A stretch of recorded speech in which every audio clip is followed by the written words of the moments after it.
Hey, what's up, everybody? True Boxing here. Thank you for coming back to get hit with the truth. So today we are doing the what's next on Abel Ramos, the now former world title challenger, following his hotly contested draw that he had against Mario Barrios as he challenged for the WBC Welterweight Title on the Netflix undercard of Jake Paul and Mike Tyson.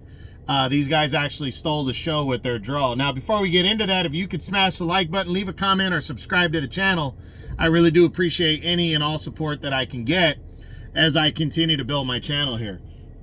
So, Abel Ramos, I told everybody, I'm going to say it right now, I fucking told you guys, Abel Ramos was the real deal. And the fact that he was such a huge underdog going in against Mario Barrios, I couldn't understand it. Barrios hasn't done anything really outside of defeat what many believe to be an old Yordenis Ugas, and that's really all he's done. You know, he hasn't really been too impressive, you know, in many other fights. And you know, I've been telling people that, you know, I told people that Abel Ramos was the real deal, and this was going to be a banger right here, and it was. I mean, they traded knockdowns. Barrios knocked Ramos down, I think, in the third. Ramos came and knocked Barrios down hard in the, I believe it was the sixth or the seventh, and then it was just a war from there that ended in a draw. And I thought a draw was a fair decision. I'm not going to say it was right or wrong. I thought it was fair because I didn't score the fight myself. Usually if I score a fight, I'll tell you if I feel they were right or wrong. I thought it was fair based on what I saw. It was very close. They were going toe-to-toe. But now the big question is, what's next for Abel Ramos following this win? Well, the way I do my what's next videos now is first with a contender like Ramos, we discuss if he has a shot at any of the four world champions at welterweight right now. So let's run through it. We start with a rematch against Mario Barrios. Does he have an opportunity to get a rematch? I do think he has an opportunity to get a rematch. Right now, Barrios, there's still talks of Manny Pacquiao. There were talks before the fight. Barrios was saying he was interested in a potential unification against Boots Ennis. Now, we don't know if that's still on the table or not, but he was talking about it. And then there's also Imantas Stanionis, who's the WBA champion. Personally, I don't think Barrios is going to come back until like May after this war. He's probably going to try to shoot for like the Canelo undercard next. You know, and does the WBC order him to make his mandatory against Soleimani Sissoko, who's not a big name? You know, WBC isn't too big on that. I think an all-Mexican showdown against Abel Ramos in a rematch would be fun, would be entertaining. I think a lot of people want to see it. So I do think there's a chance at a possible rematch, but it's not a guarantee, but I do think there's a chance. Next, WBA champion Imantas Stanionis. Well, he's actually making a mandatory defense of his title next against Shakram Giyasov. He's going to make a defense of that, of a mandatory defense. That hasn't been confirmed as exactly as to when, but I believe it's going to take place likely in like the area of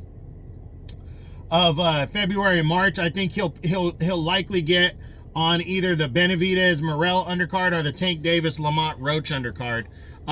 They haven't officially announced their undercards yet, but I think he's going to be on one of those, making his mandatory defense.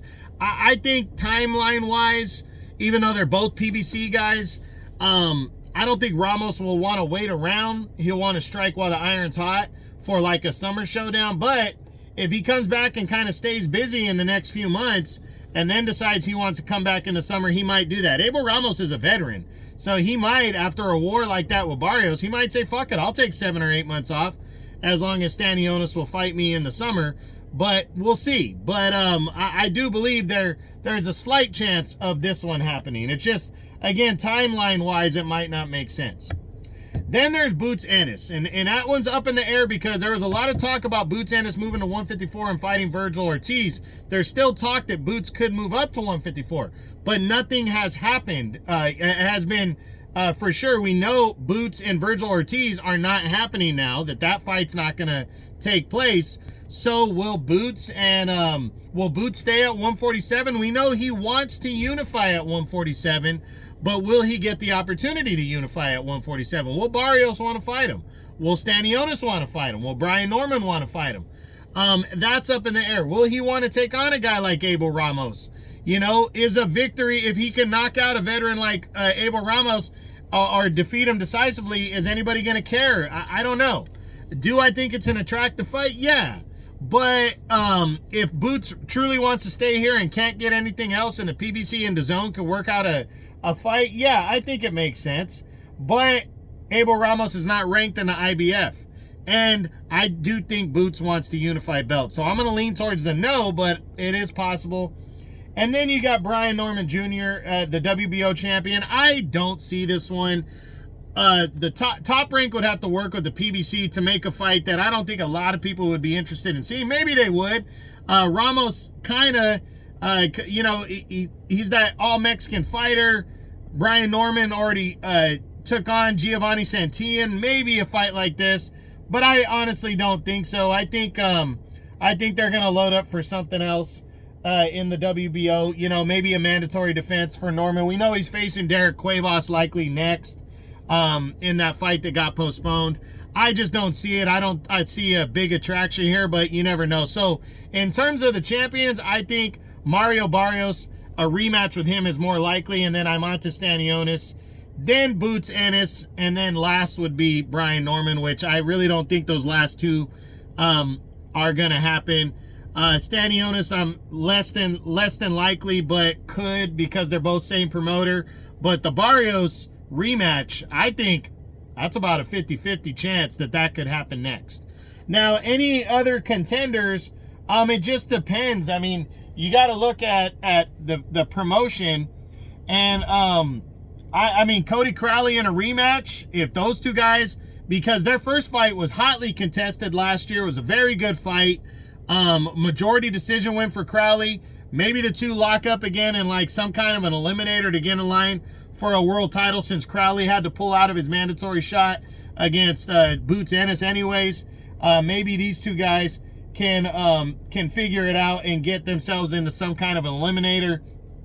A rematch with Ugas. I mean, if Ugas still wants to bang around and fight, maybe he takes on a guy like Ramos to try to get back into the mix. I personally don't see it. Other guys, Keith Thurman, if he ever fucking wants to fight again, Keith Thurman would be a great opponent for Abel Ramos to fight, but who the fuck knows about that? Other than that, Ramos is only ranked in the WBC, and he was ranked number 8, and that was prior to the fight. I think he'll probably get a higher ranking than that. Maybe he can land somebody like a Conor Benn, the Mean Machine, Kavaliauskas, you know, maybe a Jamal James. But, you know, we got to wait and see. But I do think Ramos's stock is on the rise following that performance, and I do think he's going to get an opportunity at somebody. And I hope it's somebody good. So we'll see. And I personally want to see him fight Mario Barrios in a rematch, but we'll see.